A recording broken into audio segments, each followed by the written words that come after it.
I'm going to cover a wide range of things, but one of the things I want to point out is that the browser I'm using is Firefox. How many people here use Firefox on a regular basis? Many hands are going up. That's good.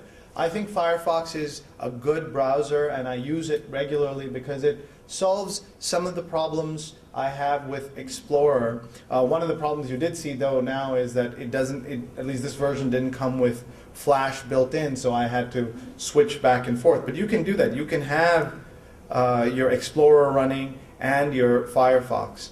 Among the things that Firefox does well is that it is very easy to load, and it has a lot of features that are constantly being added to by outsiders.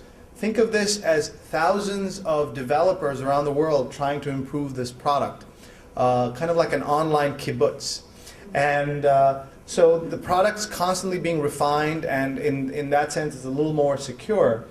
But what it does is that it also gives you access to a lot wider range of features. So among the things I like here is this, the fact that Google's built in here. So if you type in Sree on the upper right, it takes you right to a Google search. But I also like that it has other kinds of searches on here.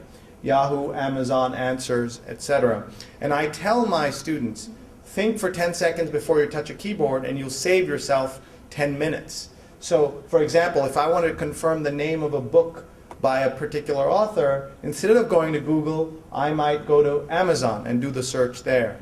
So you can constantly adjust this, but you can also add other search engines. And this is a very useful tool. So you see here it says get more search engines. And look at all the search engines that Firefox lets you add right to the corner up there.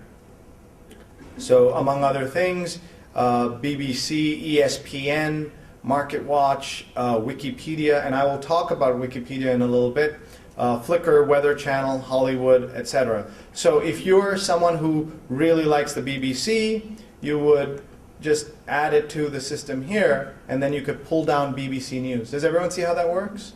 Has anyone tried this feature? Do you like it? What else do you use on there? Have you added any other search engines? Okay, but you could add, say, ESPN, so that you can search only. To tell you how you do it, you say manage search engines, get more search engines, and it lists all the search engines here. So let's just put in Wikipedia, and you say start using it right away. And now instead of searching Google, you're searching Wikipedia. Does that make sense to everyone? So that's another reason I use Firefox. And the other thing it does is these tabbed browsing. If you notice at the bottom here, I only have a couple of windows open. You know that if this was regular compute, if you were using just Explorer, typically you'd have a whole bunch of windows open at the bottom. And this one doesn't, because you can have these tabs at the top. The new Explorer does have tabs as well. You just click on this and it opens a new tab. And in that tab you can put in CNN, or you can put in WNBC. All of that you can do very easily. So these tabs are a way of controlling your browser, and you want that sense of control. I find it's much better than the old Internet Explorer. The other thing, and some of you are wondering, well, where can I get Firefox? You can get Firefox at getfirefox.com. Easy to remember. And you go in here and you download it, and it's free, and it works pretty well. Any comments or questions about that? It works on Macs and on PCs. So let's move on to one more Google thing, and then we'll go away. And let's talk about Gmail. How many people here are using Gmail? Raise your hands. Why do you use Gmail? It's 2.5 gigs of storage. 2.5 gigs of storage. 2.5 gigs, so 2,500 gigs, megabytes of storage, right? Before it came along, on Hotmail or Yahoo, it had 2 megabytes of storage, right? And they offered 1,000. And in the difference between Gmail and all the other services, that Gmail is, oops, I just spilled orange juice on the laptop. Again, this is just to make you feel at home. Uh-oh. Not a lot, just enough to damage it permanently. Okay. Sorry.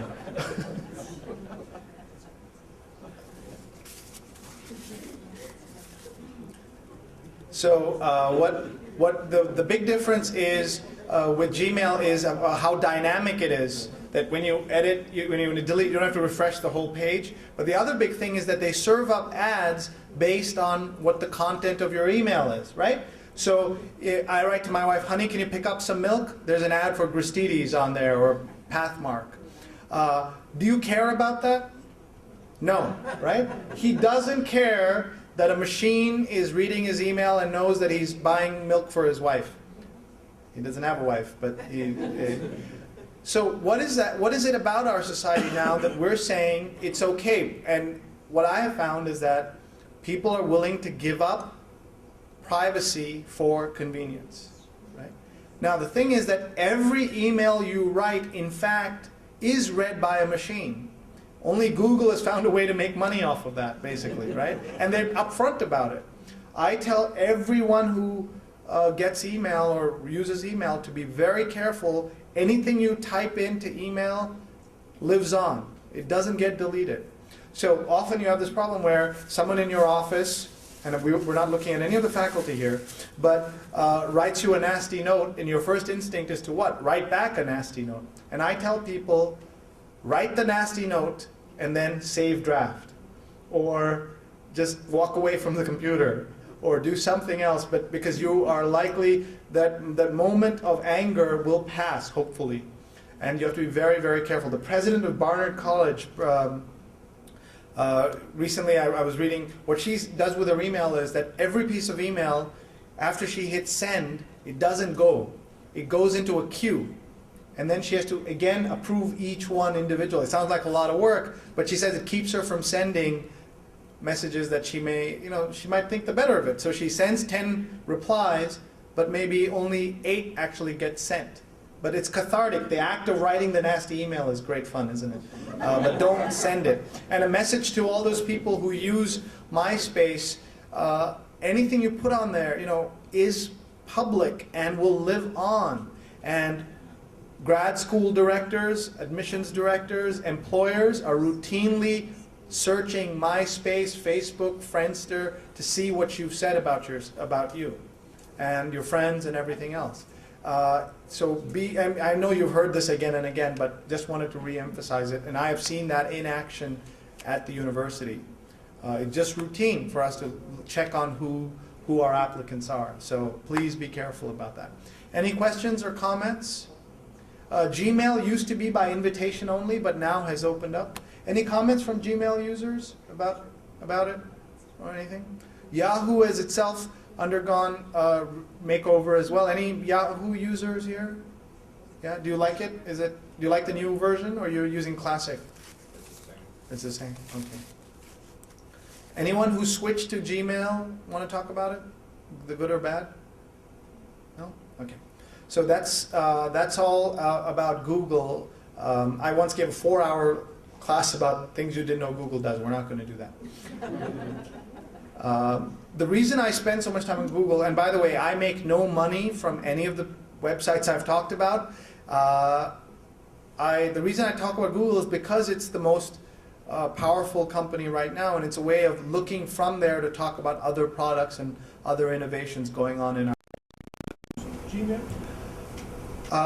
Yes, I use Gmail as a storage facility. Basically, every email I've received in the last 2.5 years is stored on my Gmail. Do you have a Gmail address? Yeah, I have a Gmail address to which every email that's sent to me at my sree@sree.net address is also forwarded and stored there. And so what happens is it becomes my library of messages, and because my friends now know I have copies of every message, they will write to me, do you remember I wrote to you a year ago on this, I lost it, do you have a copy? And I have that. So it's also very fast searching capability. That's why I use it as well. If you just type in Boston, it'll pull up every mention of the word Boston very, very fast, right? You've noticed that.